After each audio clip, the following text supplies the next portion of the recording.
Hi, my name is Eric Sweetman, and for my project, I chose eddy currents. In this presentation, I'll talk about what are eddy currents, the history and the discovery of eddy currents, explain how eddy currents work, and applications that eddy currents are used. An eddy current creates a magnetic field that opposes the change in the magnetic field that created it, and thus eddy currents react back on the source of the magnetic field. This is stated in Lenz's law. Eddy currents are also called Foucault's currents. This is for Leon Foucault, who is credited with the discovery of eddy currents. Eddy currents are closed loops of electrical current perpendicular to the primary magnetic field that created them. These closed loops create their own magnetic field that opposes the magnetic field that originally created them. This opposition creates a loss in the circuit in the form of heat. Now, typically we talk about the negative effects of eddy currents, such as in transformers, but in this presentation, I want to talk about the benefits that we reap from eddy currents. Now to go on to some of the history of the discovery of eddy currents. First, Francois Arago. He was a French physicist, and he is technically the co-discoverer of eddy currents.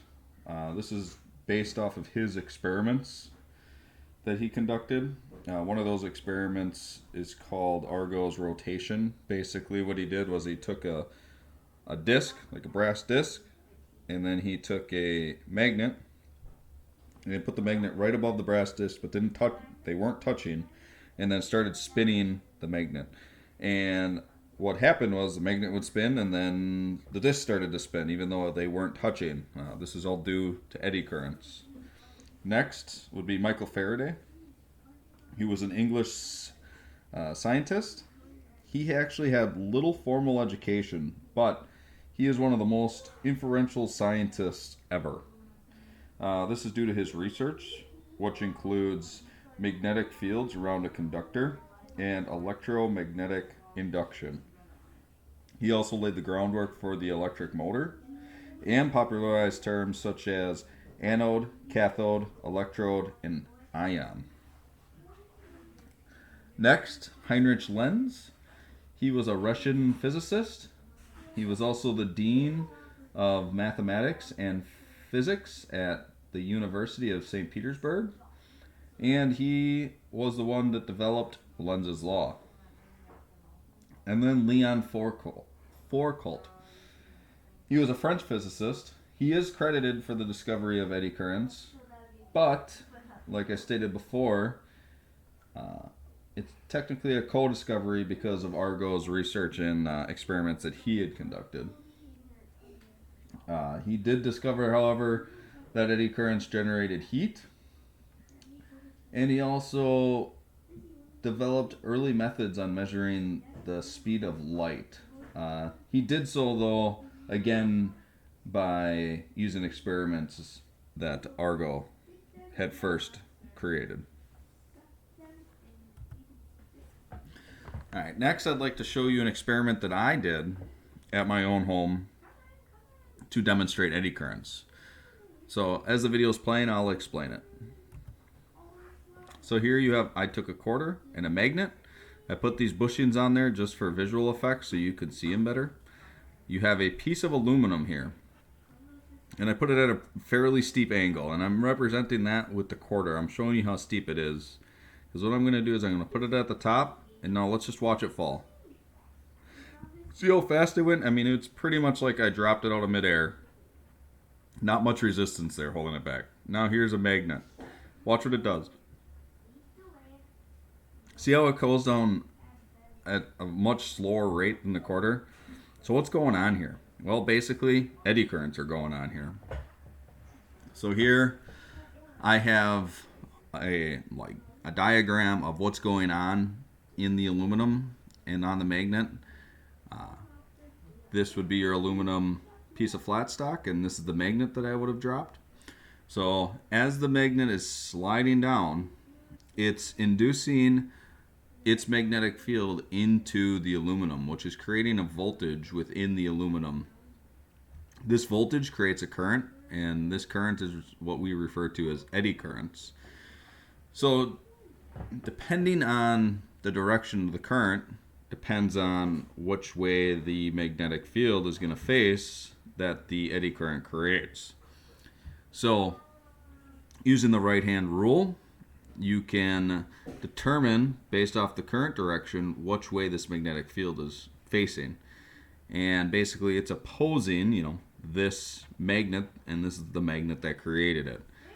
The simplest way for me to explain what's going on here is, imagine if you had two magnets. So first you had flux. You had the flux of this magnet moving like this, right? You have at least one string doing this. So as it comes in, your flux is going this way, so it's going into the aluminum, and then you have some flux that's coming out of the aluminum to get back to the south pole. So in that scenario, this is why you have two directions of eddy currents here. So I'm going to say that this eddy current here is basically a south pole magnet, and this eddy current here is basically a north pole magnet. So as this magnet's sliding down this piece of aluminum, this south pole magnet, or this north pole magnet, is repelling it back up the aluminum because it does not want to touch it. But then on the other hand, you have a south pole magnet on the back half that's trying to pull it back up because it is attracted to it. Now, neither of these forces are enough to maintain them in place, so that's why you see the slower rate at which the magnet falls. Here's just some more examples of eddy currents. So here you have what is referred to as a eddy current brake.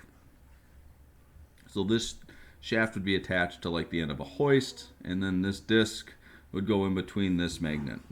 It would be an electromagnet. And as that once you power up that electromagnet, magnetic field's created, and again you have those two eddy currents on either side. And these eddy currents, based off all the flux that's coming through, would be, all over here kind of deal. But this end of the magnet would have that north pole facing magnet, and this end of the magnet would have that imaginary south pole facing magnet. So as this disc is rotating, as the hoist is working, now you turn on your electromagnet, inducing voltage into the disc. It then creates eddy currents that create its own magnetic field. So now you have basically, in theory, that south pole here pulling that this disc backwards because it doesn't want to keep going, and then you have this one pushing the disc back this way, or in this case it would be attracted to the south, so it's trying to pull itself to here. Here's just an illustration of basically an AC electromagnet. So as you can see, the north pole is changing back and forth, and so are the eddy currents. So your eddy currents are in the green and the reds and the orange, and it's showing you the magnetic fields that the eddy currents are creating.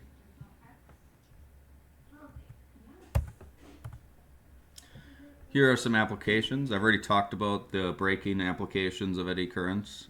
They also use them in testing applications. So basically you would have, this is just showing you how the testing aspect works. So let's just say that this is a weld right here. So you have a solid piece of steel that this probe right here is inducing a magnetic field into the steel, which is creating an eddy current, which is creating its own magnetic field, pushing back on that primary field. Now, if this piece of steel is a solid, no imperfections whatsoever, this overall field, this push-pull, is going to stay exactly the same, so you won't see any imperfections. But as soon as it runs over this crack, as you can see, the field changes. So all of a sudden the eddy current weakens, but the primary stays the same. So your overall magnetic field changes. This tells the tester that there's an imperfection within the steel itself, and that's why this field changed. Lastly, induction furnaces. How eddy currents are used to melt steel. So here I have a cutaway of an induction furnace. Here's your coil, which is represented here on this drawing, and then this is where your steel, iron, whatever you're melting would be, and that's here. So basically an AC voltage is going to be applied here, so you're going to have positive, negative, which is going to change your magnetic field that's being created this way and then back and forth, and that's going to cause your eddy currents to go back and forth, back and forth. This pulling, because obviously the eddy currents are opposing that magnetic field that's creating it, this pulling and pushing back and forth is what's generating the heat to melt your iron or your steel or whatever metals that you're trying to melt. I want to thank you for watching my video. I hope that I shine some light on eddy currents, and if you have any questions, feel free to reach out to me. And again, I just want to thank you for watching my video.